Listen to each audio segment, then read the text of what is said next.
खामोश है। जिंदगी और मौत ऊपर वाले के हाथ है जहां पना, उसे ना तो आप बदल सकते हैं ना मैं। हम सब तो रंगमंच की कठपुतलियां हैं जिनकी डोर ऊपर वाले की उंगलियों में बंधी है। कब कौन कैसे उठेगा ये कोई नहीं बता सकता है। हा, हा, हा, हा। हमारी जिंदगी पर सबसे ज्यादा असर फिल्मों का होता है, चाहे स्टाइल हो, हेयर स्टाइल हो, कपड़े पहनने का ढंग हो। बहुत ज्यादा ना सही, जिंदगी में कुछ ना कुछ तो हम फिल्मों से लेते ही हैं। अक्सर हम लोग बोलते पाए जाते हैं कि ज्यादा डायलॉग ना मारो बे। ये सब भी कहां से आया? फिल्मों से ही ना। 6वीं क्लास में मेरे एक दोस्त ने, वो दोस्त अब जबलपुर में बिल्डर है, उसने कहा था कि रियल लाइफ में गाने को छोड़ दो तो सब फिल्मों जैसा ही होता है। ऐसा लगता है उसने काफी कुछ सही कहा था। फिल्मों में थोड़ी नाटकीता ही सही, पर होता तो जिंदगी जैसा ही है। ऐसा नहीं है कि फिल्मों का असर हम पर ही होता है, फिल्मों पर भी असर जिंदगी असर डालती है। दरअसल फिल्मकार एक दार्शनिक टाइप का आदमी होता है। वो जिस तरह अपनी नजर से दुनिया को समझता बूझता है, उसी को अपनी भाषा में पर्दे पर उकेर देता है। नमस्कार दोस्तों, मैं अतुल हूं। आज शनिवार है और हर शनिवार को आपको कहानी सुनाने का वादा रहता है। पूरा माहौल गमगीन है, दुख भरा है। एक अनचाही महामारी से हर इंसान खौफजदा है। ना चाहते हुए भी नेगेटिविटी आती जा रही है। तो आज सुना रहा हूं पॉजिटिविटी बनाए रखने की मेरी ही कहानी, सब आनंद है। तो अपन कंटिन्यू करते हैं। हम सभी ने केजी क्लास से जिंदगी की शुरुआत की थी। पहले सब play school, nursery, pre school के चोचले नहीं हुआ करते थे। दन्ने से सीधे केजी में एडमिशन।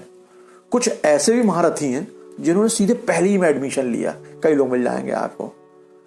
क्या केजी पहली में हमारा कोई सपना रहा होगा? शायद नहीं, मुझे तो समझ में नहीं आता।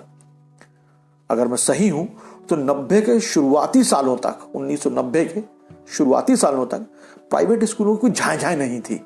बच्चा आराम से सरकारी स्कूल में पढ़ने भेज दिया जाता था, माँ बाप भी फ्री। उस समय यार 5वीं बोर्ड हुआ करती थी। बच्चे से बस यही कहा जाता था कि 80% के ऊपर लाने हैं तुमको। पिताओं का एक अबूझ टाइप का टेरर हुआ करता था। बच्चे दबे सहमे से किसी कोने में पढ़ते हुए दिख रहे हैं या पढ़ रहे हैं। बच्चे यानी उस दौर में मुझ जैसे हजारों बच्चे जी तोड़ मेहनत किया करते थे। साले पेपर तो अच्छे जाते थे, पर 80% लाना कोई मजाक थोड़ी है यार। टीचर भी हमारे पिताओं जैसे थे। उनकी कॉपी जचाई में नंबर ही नहीं निकलते थे। या यूं कह लीजिए कि हमें लगता था कि यार सबको नंबर दे रहे हैं, बस हम ही को नहीं मिल रहा है। पता नहीं हम में क्या है बे, हम कोई खराब करके थोड़ी आए हैं। नन्ना सा बच्चा इतनी सब परेशानी झेलकर भी खुश रहता था, पॉजिटिव रहता था, जिंदगी से बेपरवाह। वो बच्चा खेलता था, हंसता था, अपनी क्षमता के हिसाब से पढ़ता भी था, पर टेंशन नहीं लेता था। प्राइमरी के बाद मिडिल, मिडिल के बाद हाई, हाई स्कूल के बाद हायर सेकेंडरी, यानी 11वीं 12वीं। यहां तक कि स्कूल खत्म करते करते भी यह डिसाइड नहीं होता था कि यार करना क्या है। जो इंटेलिजेंट टाइप के लड़के हुआ करते थे वो तो डॉक्टर इंजीनियर बन गए। लेकिन जिंदगी तो सबकी है, सबने अपनी अपनी राहें पकड़ी। आज जितने भी लंगोटियों को जानता हूं जो बैंकर टाइप के आदमी हुआ करते थे, वे भी टनाटन मुकाम पर है, यकीन मानिए। बस बात इतनी सी है कि उस दौर में हम तनाव, उतार चढ़ाव, उलट फेर, कमी बेशी के बावजूद हमने मंजिल पा ही ली है। कभी कभी तो उस समय यह भी ख्याल आए कि यार कुछ हो पाएगा कि नहीं, पर ऐसा हुआ नहीं। हमसे भी हो पाया, हम भी कुछ कर ही गुजरे। मुसीबतें हमेशा वही रहती हैं, बस नाम बदल जाता है। शायद थोड़ी सी इंटेंसिटी भी बदलती है मुसीबतों की, पर मुसीबत हमेशा दर्द उतना ही देती है। जब वो मुसीबतें झेलनी तो दुनिया में इस बार थोड़ी अलग टाइप की मुसीबत है यार, वो भी झेल लेंगे। गुरु यार, ये जो तकनीक हम पर हावी होती आ रही है ना, ये भी हम लोग को मारे डाल रही है। आज कौन साला व्हाट्सएप पर ओरिजिनल टाइप का चुटकुला फॉरवर्ड करता है? उस समय तो सबने बहुत सुना है, अब तो कोई कुछ नहीं कर रहा। कोई नहीं कर रहा है, कोई कुछ फॉरवर्ड नहीं करता। क्या करते हैं? तकलीफें, बकवास टाइप का ज्ञान जबरदस्त तरीके से फॉरवर्ड किया जा रहा है। आप ये कर लो, आप ये कर लो, ये होना चाहिए, ऐसा होना चाहिए। कोई अपने पास कुछ नहीं रख रहा। इन सब की कोई जरूरत नहीं है यार, यकीन मानिए, कोई जरूरत नहीं है। बस किसी मजेदार चीज से खिलखिलाकर हंसा दो यार किसी को, ऑक्सीजन अपने आप बढ़ जाएगी एकदम। एक विख्यात लेखक है काशीनाथ सिंह, उन्होंने किताब लिखी काशी का 80, एक बार जरूर पढ़िएगा, मजा ना आ जाए पैसे वापस गारंटी। उन्होंने एक बड़ा अच्छा उदाहरण लिखा है काशी का 80 में। काशी यानी महाशमशान को बोलते हैं, यानी बहुत बड़ा शमशान, उसे काशी कहा जाता है। कहते हैं कि यहां सिर्फ मुर्दे आते थे, और मुर्दे आते भी नहीं थे बल्कि लाए जाते थे दूर दूर से, कंधों पर, बैलगाड़ियों पर। गंगा थी और गंगा के किनारे घने घने जंगल, लकड़ियों की कोई कमी नहीं थी। लोग मुर्दे लाते थे और उन्हें फूंकते थे और दिन रहते ही अपने घर लौट जाते थे। इसी तरह सदियों पहले भादों की कोई अंधियारी रात थी, घनघोर पानी बरस रहा था, बिजली कड़क रही थी। एक चिता तो जल चुकी थी, लेकिन नाते रिश्तेदार अंतिम संस्कार करके लौट नहीं पाए थे। ये लोग बारिश और अंधेरे में फंस कर रह गए थे। सभी लोग सहमे हुए से थे, एकदम डरे हुए थे। कुछ लोग चारों दिशाओं में घूमकर पहरा दे रहे थे, न जाने कौन आ जाए। ऊपर से जंगल से जानवरों की डरावनी आवाजें आ रही थी। जब आधी रात गुजर गई तो इन लोगों ने भगवान शिव और उनकी बारात को चिता के चारों ओर नाचते गाते और खुशियां मनाते देखा। उस परिवार के कुल देवता शिव थे और उन्हीं के कुल का बेटा मर गया था।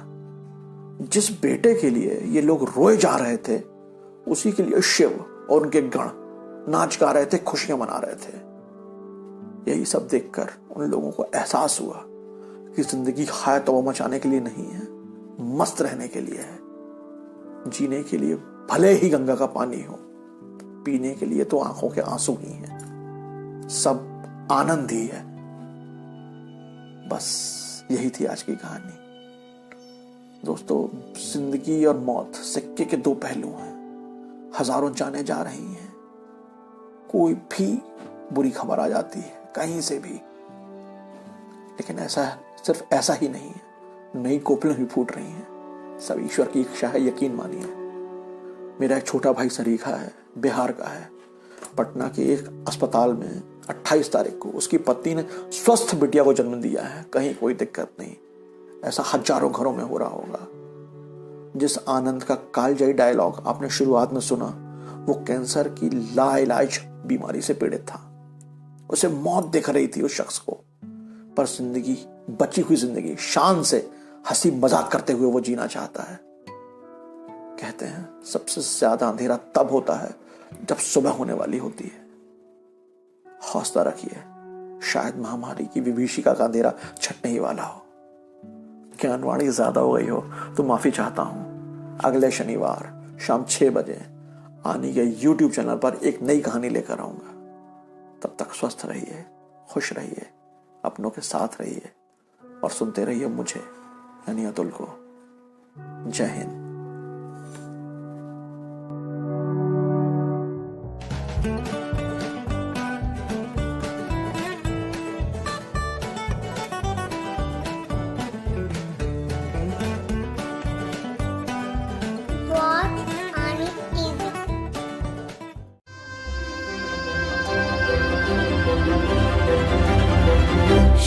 ज्योत्स्ना पुलकितयामिनीं पुल्लकुसुमिता